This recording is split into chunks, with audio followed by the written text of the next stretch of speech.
ایک تو ہم پہلے دیکھیں گے کہ کیا واقعی اس رات کے بارے میں کوئی ہے ہی نہیں حدیث، یا اس بارے میں کچھ روایات ہیں۔ اب دونوں میں فرق آپ دیکھیں، دو چیزیں ہم کو یہاں سمجھنا ضروری ہے۔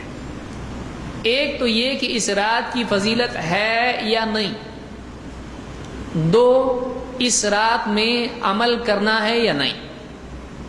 دونوں ایک ہی ہیں کہ الگ ہیں؟ ایک ہی ہے نا؟ نہیں، الگ ہے۔ ایک ہے کہ کسی دن کی فضیلت یا رات کی فضیلت ہو اللہ کے نزدیک، دوسرا یہ کہ بندے اس رات کو عبادت اور عمل کے لیے خاص کریں یا نہیں۔ عمل کرنے کے لیے دلیل چاہیے کہ فلاں وقت فضیلت کا ہے پھر عمل کر لو، نہیں۔ اگر واقعی وہ عمل کا بھی وقت ہے تو جس نے فضیلت بتائی وہ عمل بھی کر کے بتائے گا۔ فضیلت اس نے بتائی اللہ کے نبی صلی اللہ علیہ وسلم نے۔ کیا آپ نے یہ بھی بتایا کہ دیکھو اتنی فضیلت کی رات ہے لہذا تم بھی عمل کرو؟ آپ نے ایسا کبھی بتایا نہیں۔ لیلۃ القدر کے بارے میں ہم کو ملتا ہے، لیکن 15 شعبان کے بارے میں ایسا ہم کو ملتا نہیں ہے۔ تو پہلے ہم یہ دیکھتے ہیں کہ واقعی اس رات کی فضیلت ہے یا نہیں۔ اس رات کی فضیلت میں دو حدیثیں ہمارے سامنے ہیں، جس میں اس رات کی فضیلت کے ساتھ ساتھ شرک کرنے والے کی مذمت بھی ہے۔ اللہ کے نبی صلی اللہ علیہ وسلم فرماتے ہیں ان اللہ لیطلع فی لیلۃ النصف من شعبان فیغفر لجمیع خلقہ الا لمشرک او مشاحن۔ اللہ تعالیٰ، یہ ابن ماجہ کی روایت ہے اور حسن درجے کی ہے، اللہ تعالیٰ نصف شعبان کی رات بندوں کی طرف متوجہ ہوتا ہے۔ 15 شعبان کی رات کو اللہ تعالیٰ بندوں کی طرف متوجہ ہوتا ہے۔ فَيَغْفِرُ لِجَمِيعِ خَلْقِهِ إِلَّا لِمُشْرِكٍ أَوْ مُشَاحٍ، تو اللہ تعالیٰ ساری مخلوق، سارے بندوں کی مغفرت کرتا ہے لیکن دو کی نہیں۔ دو کو چھوڑ کے اللہ سب کی مغفرت کرتا ہے۔ کون ہے وہ؟ مشرک کی اللہ مغفرت نہیں کرتا ہے۔ جو آدمی شرک میں پڑا ہو اللہ اس کی مغفرت نہیں کرتا ہے۔ او مشاحن، مشاہن جو نفس کی بنیاد پر اپنے بھائی سے جھگڑا کیے ہوئے ہو، دین کی بنیاد پہ نہیں، اصلاح کی وجہ سے نہیں، اس کے گناہوں کی اصلاح کے لیے ناراض ہو کے نہیں، بلکہ نفسانیت کی بنیاد پر جو اپنے مسلمان بھائی سے جھگڑا رکھے ہوئے ہو اس کی مغفرت نہیں ہوتی ہے۔ تو یہ حدیث سنن ابن ماجہ میں موجود ہے اور شیخ الالبانی نے صحیح الجامع صغیر حدیث نمبر 1819 پر اس کو حسن کہا ہے۔ تو اس سے معلوم یہ ہوتا ہے یہ رات اللہ کی طرف سے مغفرت کی رات ہے، کہ اس رات میں اللہ کی طرف سے مغفرت کا فیصلہ ہوتا ہے سارے بندوں کے لیے۔ لیکن کون اس سے محروم رہتے ہیں؟ ایک شرک کرنے والے اور دو جھگڑا کرنے والے، آپس میں توڑ رکھنے والے، آپس میں جھگڑا رکھنے والے۔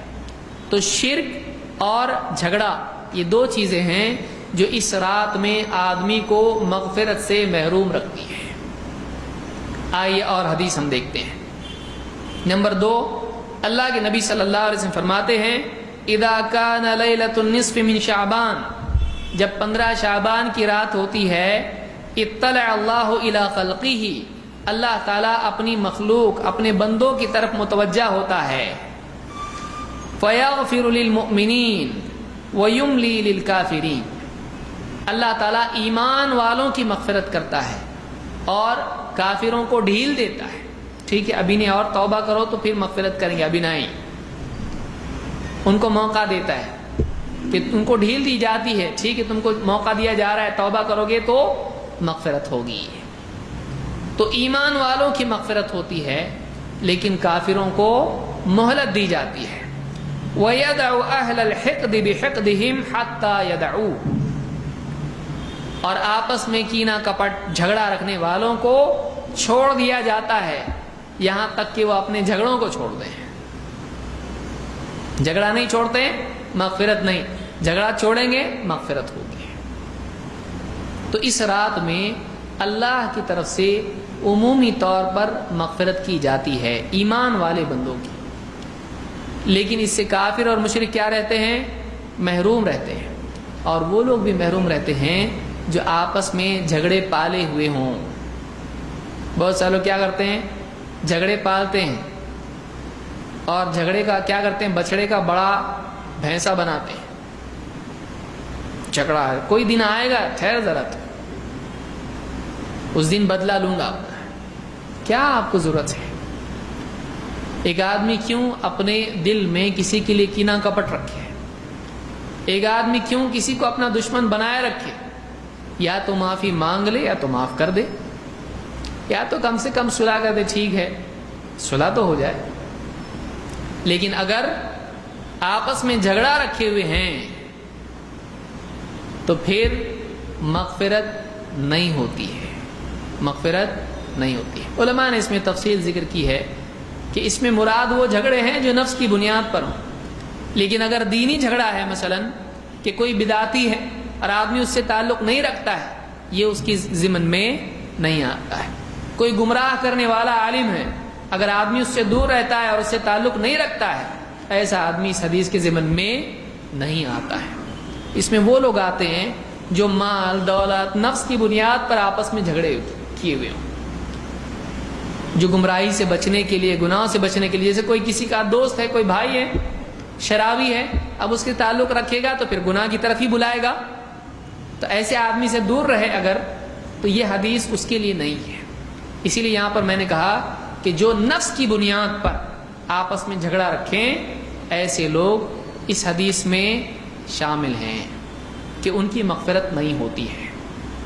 اس حدیث کو امام البیہقی نے شعب الایمان میں ذکر کیا ہے، اور اسی کے قریب ابن ماجہ اور طبرانی میں بھی ہیں، الفاظ کے ساتھ یہ حدیث آئی ہے، اور صحیح جامع صغیر حدیث نمبر 771 پر شیخ الالبانی نے اس کو حسن کہا ہے۔ تو یہ دو حدیثیں ہیں جن سے معلوم ہوتا ہے کہ اس صراط میں اللہ کی طرف سے بندوں کی مغفرت کا فیصلہ ہوتا ہے۔ اب سوال یہ ہے کہ جب مغفرت ہوتی ہے اللہ کی طرف سے تو پھر کیوں نہ عمل بھی کیا جائے؟ تو عمل کے لیے دلیل چاہیے۔ عمل کے لیے کیا چاہیے؟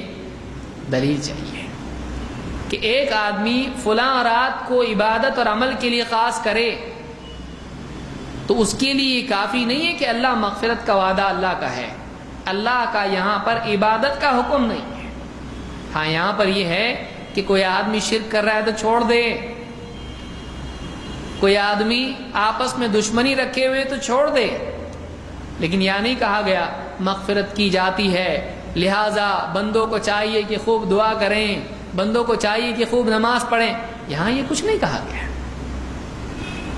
تو کسی وقت کی فضیلت اس وقت میں عمل کرنے کی دلیل نہیں ہوتی ہے، اس کو یاد رکھیے۔ ورنہ آدمی کیا کرے گا؟ آج اللہ کے نبی صلی اللہ علیہ وسلم پیدا ہوئے تھے، کتنا بڑا دن ہے آج، چلو آج کیا کریں گے؟ مٹھائی بنائیں گے، نماز پڑھیں گے، فاتحہ دیں گے، درود پڑھیں گے، گھومنے جائیں گے جھنڈے لے کے۔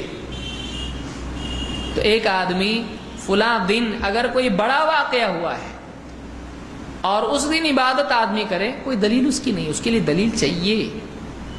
آج جنگ بدر کا دن ہے، ہاں لکڑی کی تلوار لے کے نکلیں گے گھر سے باہر، نماز پڑھیں گے، فلاں چیز کریں گے، کسی بڑے واقعے کے دن نیک عمل کرنا کوئی دلیل نہیں ہے اس کی۔ منع ہے کیا؟ ہاں منع ہے۔ کون بتایا منع ہے؟ ہمارے نبی کو زیادہ سمجھتا ہے کہ تجھ کو زیادہ سمجھتا ہے، صحابہ کو زیادہ سمجھتا ہے کہ تجھ کو زیادہ سمجھتا ہے یہ دین عمل کا ہے کہ نہیں۔ جب انہوں نے اس عمل کو، اس دن کو عمل کے لیے خاص نہیں کیا، تو کون ہوتا ہے کرنے والا؟ اپنی طرف سے اس فضیلت کے دن میں عمل کر رہا ہے، تو کون ہے؟ اگر واقعی اس دن عمل ہوتا، واقعی اس رات عمل ہوتا، تو سب سے پہلے کون کرتا؟ اللہ کے نبی صلی اللہ علیہ وسلم اور صحابہ۔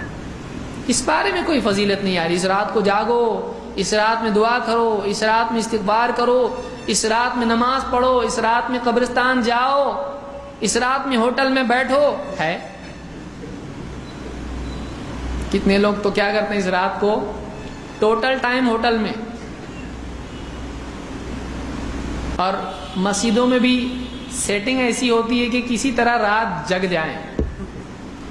عشاء دیر سے ہوگی، پہلا فارمولا، رات بھائی رات ہے، اس کو سیٹ ایسا کرنا پڑے گا پوری رات جاگے. یہ کیا جاگے گا؟ یہ فلمیں دیکھنے کے لیے جاگتا ہے، عبادت میں جاگ سکتا ہے کہ یہ کبھی؟ تو اب کیا کرنے کا، تھوڑا رات دیر سے، یعنی عشاء دیر سے. پھر نمبر 2، عشاء کے بعد ایک اچھا سا بیان، تھوڑا اس میں بھی ٹائم گیا کسی طرح سے، چلو اتنا ٹائم تو پاس ہو گیا. اس کے بعد پھر چائے کا دور. مسجد میں کیا کیا ملتے ہو؟ روٹ، ہاں بہت کچھ ملتا ہے نا، اور اس کے ساتھ بریڈ اور یہ وہ، چائے وائے، تھوڑا چائے میں پیے. اس کے بعد پھر چلو ذرا قبرستان جائیں گے. پھر قبرستان گئے، گھومے پھرے، یہاں وہاں، موبائل کتنے میں لیا، یہ کتنے میں آ رہا، پالیٹکس میں کون گورنمنٹ آئی، کون سی کمپنی کیا بیچ رہی، ہو کے گھوم پھر کے آئے. اب وہاں سے ڈائریکٹ مسجد میں کیسا ہو، اب تھوڑا نماز پڑھنا ہے تو تھوڑا جاگنا بھی پڑے گا نا، ذرا چائے پی لیتے ہیں. چائے مسجد میں کیسی پتلی چائے بناتے ہیں، وہ نہیں چاہیے ہم کو. یہ جنتا چائے ہے، نہیں، ہم کو اسپیشل چائے چاہیے. کہاں ملتی چائے؟ وہ دور کی جو ہوٹل ہے نا، وہاں بہت تگڑی چائے ملتی ہے. چائے پیتے ہی پوری نیند بھاگ جاتی ہے. چلو گاڑی پہ بیٹھ کے وہاں آ گئے، چائے پیتے، پھر چائے کے ساتھ پکوڑے یہ وہ تھوڑا کھا لیے، اچھا پورا ہاں بھر گیا ڈرم. اس کے بعد اب آئے مسجد سے، اب آئے مسجد، تھوڑا سا 2-4 رکعت پڑھے، بہت انگڑائیاں لینا شروع. اس ساتھ والے کو بولا تھوڑا سا، جاب پہ گیا تھا آج، چھٹی نہیں ملی، تھوڑا سا سو جاتا ہوں. کہاں سوتا؟ یہاں سب کو نماز پڑھنے کی جگہ ہے، فلاں اوپر کے کہاں ٹیرس پہ مسجد کے جا کے کونے میں، وہاں سو جاتا ہوں. یہاں سے اٹھا نا، دیکھ اب گیا جا کے سویا، وہ وہاں سویا، یہ بھی یہاں اس کو دے گا. کب اٹھائے؟ مؤذن صاحب اٹھو نا، جاگنے کی رات ہے کہ سونے کی ہے، اٹھو. مائک کے نیچے ہی جا کے سویا ہے، اٹھ جا. اٹھتا ایک دم، اور وہ کب اٹھتا؟ اللہ اکبر اللہ اکبر، تب جا کے اٹھتا. ہوگی رات، ہوگی. کچھ جو بہت سیفٹی والے ہوتے ہیں وہ کیا کرتے ہیں، وہ گھر پہ جاتے ہیں، کوئی اٹھانا نہیں چاہیے ہم کو، گھر پہ جا کے بیوی کو بول کے سوتے ہیں. اور بیوی پھر اس کے بعد ارے اٹھو ارے اٹھو، کہے کہ اٹھو، اٹھتا نہیں، فجر بھی غائب ہو جاتی ہے. کتنے لوگوں کا ایسا حال ہے. کچھ لوگ ہوتے ہیں جو دو کر کے 100 رکعتیں، نہ جانے کیا کیا ان کا ٹارگٹ ہوتا ہے، وہ بھی ٹارگٹ پورا کرتے ہیں. اور ٹارگٹ پورا کرنے کے بعد اگلے دن سوتے ہیں. اور اگلے دن کیسا سوتے ہیں؟ ظہر غائب، عصر غائب، پھر مغرب میں افطار کے لیے اٹھتے ہیں. یہ قوم ہے ہماری، یہ طریقہ ہے.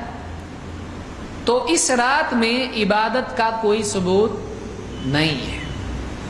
اور عبادت کے ساتھ یہ سارے لوازمات، یہ بہانے، یہ سارے حربے، رات مطلب ٹائم گزارنا ہے آپ کو، کہ عبادت کرنا ہے آپ کو پوری رات گزارنا. یہ رات جگائے، یہ رات گزاری ہے، یہ عبادت کہاں ہے؟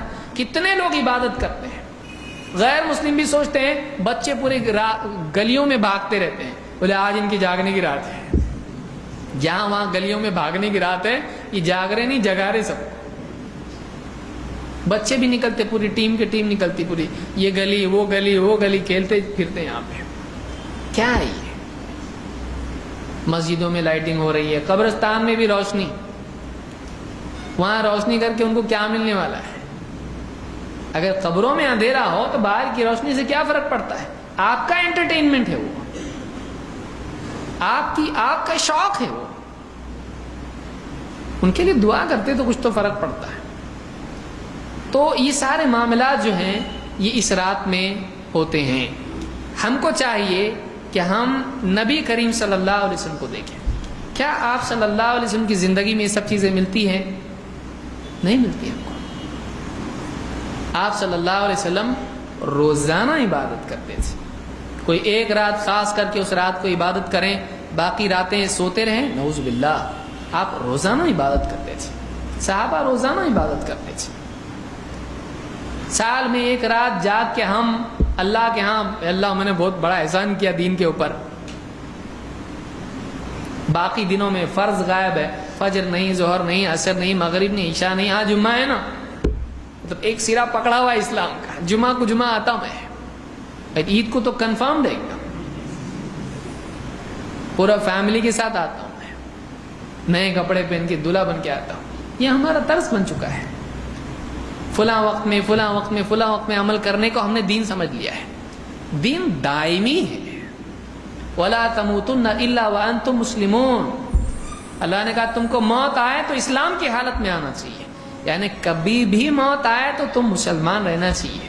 جمعہ کے دن مسلمان، عید کے دن مسلمان، فلاں دن مسلمان، یہ نہیں، ہر لمحہ تو مسلمان ہے. یہ چیز ہماری زندگی میں ہونا چاہیے. اللہ تعالیٰ سمجھتا فرمائے.